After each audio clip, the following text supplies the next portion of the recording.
के जगाई कैसे, बिनु दरस किए हो घरवा जाई कैसे। बिनु दरस किए हो घरवा जाई कैसे।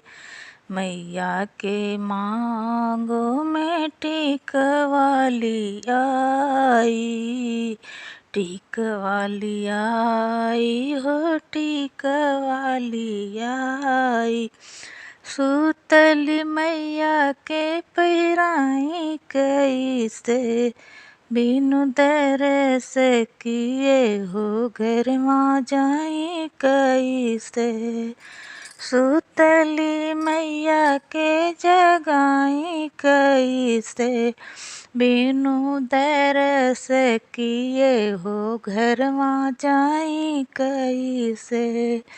मैया के हाथों में चूड़िया लियाई, चूड़िया लियाई हो चूड़िया लियाई।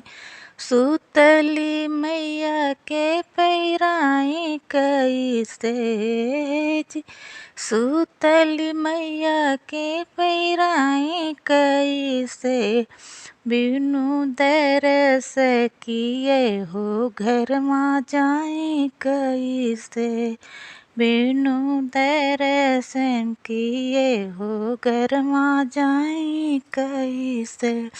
सुतली मैया के जगाई कैसे, बिनु दर्शन किए हो घरवा जाई कैसे।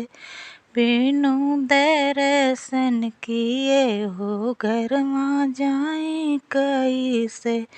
मैया के अंगों में चुनरी लियाई, चुनरी लियाई हो चुनरी लियाई।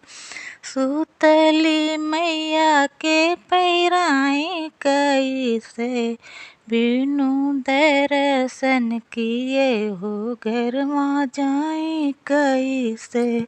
बिनु दर्शन किए हो घरवा जाई कैसे। सुतली मैया की जगाई कैसे, बिनु दर्शन किए हो घरवा जाई कैसे। मैया के हाथों में कंगना लिया, मैया के हाथों में मेहंदी लिया। सुतली मैया के लगाई कैसे, बिनु दर्शन किए हो घरवा जाई कैसे। सुतली मैया के जगाई कैसे, बिनु दर्शन किए हो घरवा जाई कैसे। मैया के गोड़े में महावर लियाई, महावर लिया।